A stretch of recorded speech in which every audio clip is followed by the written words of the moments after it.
ጸሎት ማድረግ ከጀመርክ በኋላ እድለኛ ሰው ትሆናለህ። ጀስት ያ ፋክት ነው። ወይም ይሄ ላክ የሚሉት ነገር አለ። እድለኛ ለሁሉም ነገር እድለኛ ማለት ቁማር ላይ ምናምን አይደለም። እድለኛ የምለው ግን የምታደርጋቸው ነገሮች በሙሉ ይሳካሉ።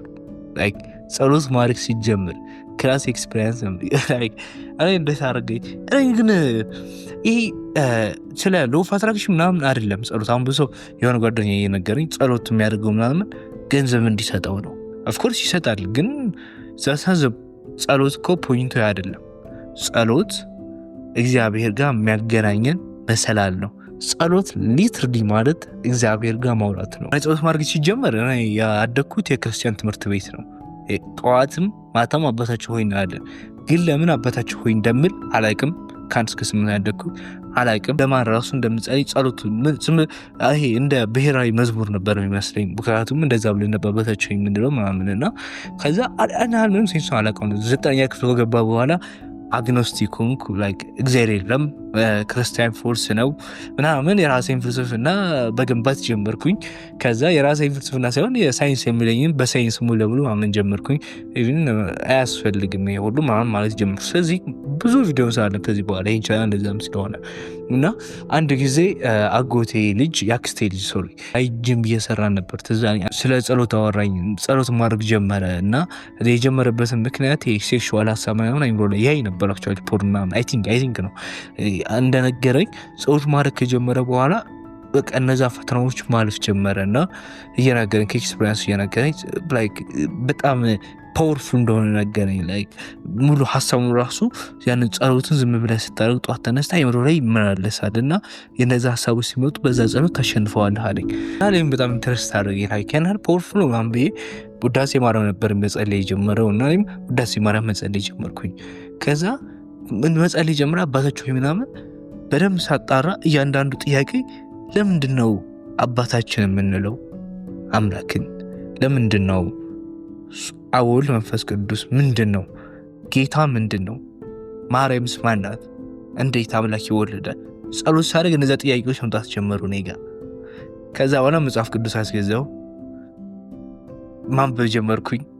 ከዛ ቴዎሎጂን በደንብ ማጥናት ጀመርኩኝ። አይደለም የክርስትና እስልምና ማጥናት ጀመርኩኝ። ፕሮቴስታንትንም ካቶሊክንም ላይክ ቡዲዝም ዛራቱስትራ የሚባል አለ ብዙዎች ነው። ከዛ በደንብ ማጥናት ጀመርኩ። አሁን ስቲል ያጠናው ነው እና ጀስት ፋውንድ ዮርሰልፍ ላይ ሚኒንግ አለው። ለኬ ይሄ ተፈጠር ነው እኛ ሰዎች ባርነት የሚሰማን ከሆነ ወይም እነዚህ ነገሮች የማይሳኩልን ከሆነ ለኬ ስለማንጠይቅ ነው።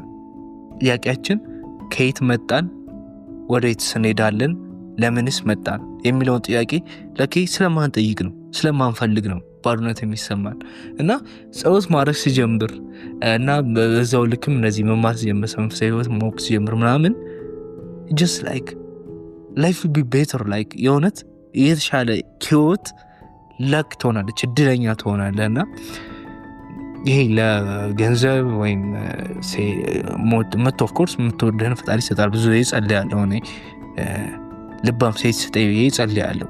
ምንም የሚደብረኝ ነገር የለም እውነታውን እስከምናገር ድረስ ልባም ሴት ስጠኝ ጸልያለሁ። ያው ይሄኛውም በቃ ህይወቴን ጠብቅልኝ ተመስገን፣ ከሁሉ በላይ ተመስገን ብዬ ጸልያለሁ እና እንደ ጀማሪያው አንተ ጋር ጸሎት እየጀመርክ ከሆነ በመጽሐፍ እንድጸልይ አይደለም የምፈልገው። እውነቱ ስነግርህ አባታቸው ከትንሽ ጀምር። እኔ የሆነ ጊዜ በቀን 6 ጊዜ ነበር የምጸልየው። በቀን 6 ጊዜ ገና እንደጀመርኩ እዛ አካባቢ ላይ ከሆነ በቀን 6 ጊዜ ፓወርፉል ነው። 6 ጊዜ የሆነ ጊዜ እየሰለቸኝ ስተውጭ ራስ የሆነ እያንዳንዳችሁ ታውቁታላችሁ። ጸሎት ጀምራችሁ ያቆማችሁ ታውቁታላችሁ። ፈጣሪ በደንብ ስትጸልዩ ፈጣሪ በጣም ይቀርባችሁ ነው። እያንዳንዱ በቃ ይታወቃችሁ ነው። እያንዳንዱ ቃላችሁ እንደዚህ ስተውት ጸሎትን ስተውት በጣም ትራረቃላችሁ ፈጣሪ ጋር እያራቃችሁ ይታወቃችኋል። በቃ ፈጣሪ ሲርቅ ይታወቃል። ከዛ በኋላ just like ራስን ከዳዲስ ዲስትራክት ወደ ድሮ ማንነት መመለስ ትጀምራለህ እና እኔ ራሱ በቃ የሆነ የተኩስ ስመጣ እየራቀኝ መጣና ከዛ በደንብ ሳጠያይቅ ለኬ እንደ ጀማሪ ልክ እንደ ሌሎች በቃ ልክ እንደ ሰልፍ ኢምፕሩቭመንት ዓለማዊ ነገር እንደምናደርጋቸው ቀስ በቀስ የሚያድግ እድገት ነው ለኬ ያም ጸሎትም መንፈሳዊ ህይወትም ቀስ በቀስ የሚያደርግ ነው እንጂ ማን ጅው ብለህ በአንድ ጊዜ ድኛለሁ አይደለም። አባታችሁ ሆይ ብቻ ማለት ጀመርኩኝ ከእንደ አዲስ ማለት ነው ምናምን ውዳሴ ማርያም አሁን የማነበው ግን የሆነ ጊዜ ላይ ተውኩትና በደንብ በጥልቅ መጸለይ ላይ ትኩረት ማድረግ ጀመርኩ። የአለፍ ዛሬ አባ ገብረ ኪዳን ሲሉ ነው የሰማሁት እዚህ ላይ እና ሰው ሲጸልይ ከእግዚአብሔር ጋር ይነጋገራል። ስንጸልይ ፊት ለፊታችን እግዚአብሔር አለ። እግዚአብሔርን እያነጋገርን ነው። አምላኬ አምላኬ ለምን ታደገኒ፣ አምላኬ አምላኬ ለምን ተውከኝ ስለው ፊት ለፊት አድርጌ እያናገርኩት። አንድ ሰው ጸሎት የሚያቋርጥበት ምክንያት ጸሎት የሚሰለቸው ወይም ጸሎቱን እያቆራረጠ የሚጸልየው ለምንድን ነው ካላችሁኝ ከማን ጋር እንደሚነጋገር ስለማያውቅ ነው። አባታቸው ስትል በቃ ከንፈር ይታወቅ ለማን እንደምጸልይ እወቅ እና እንዴት እንደምጸልይ መጀመሪያ ተረጋጋ፣ ከመጸለይ በፊት ተረጋጋ ይላሉና ተረጋግቼ አባታቸው ብዬ በቃ በስርዓት ጸለይኩኝ። አባታቸው ከጨረስኩ በኋላ እንደዚህ በደንብ ማስተዋል እንደዚህ በደንብ ሳደግ እያሳደግኩት መጣ። አሁን ደግሞ ወደ ውዳሴ ማርያም መጸለይ ጀመርኩና አሁን እያሳደግኩት ቀስ በቀስ ደግሞ በቃ እያሳደግኩት ይሄዳለሁ። የጸሎትን አንዳንድ ጊዜ ኦፍኮርስ በጣም ዲፕ የሆነና ጸሎት ወደ ወሬ ይሄዳል፣ ፈጣሪ ወደ ማውራት ይሄዳልና ፈጣሪ ጋር ያለ ግንኙነት ይጠብቅና ህይወትም እየተቀየረ ይመጣል። ቅድም ነገሩ እድለኛ መሆን ትጀምራለህ። ጸሎት ማድረግ ካልጀመርክ ጀምር፣ ከትንሽ ጀምር፣ በስርዓት መጸለይ ማለት ነው። ከዛ ያደክ ስመጣ ያሳደክ ከጊዜ ወደ ጊዜ ደግሞ እየጨመርከው የጸሎት አካሄድ እየጨመርከው የሆነ ጊዜ ላይ የሆነት ሙሉ ለሙሉ ትገባበታለህ እና ጸሎት ይህንን ፈጣሪን በስተመጨረሻ ያወቅኩበት መንገድ ነው ያገኘሁበት። በቃ አገኘው ያልኩበት መንገድ ነው በስተመጨረሻ። እና ብዙ ሰው ፈጣሪ የለም የሚል ሰው በደንብ ካስተዋልክ አይጸልም። ጸሎት የለም በነሱ አስተሳሰብ እና ሰው በእነሱ አፈርድም።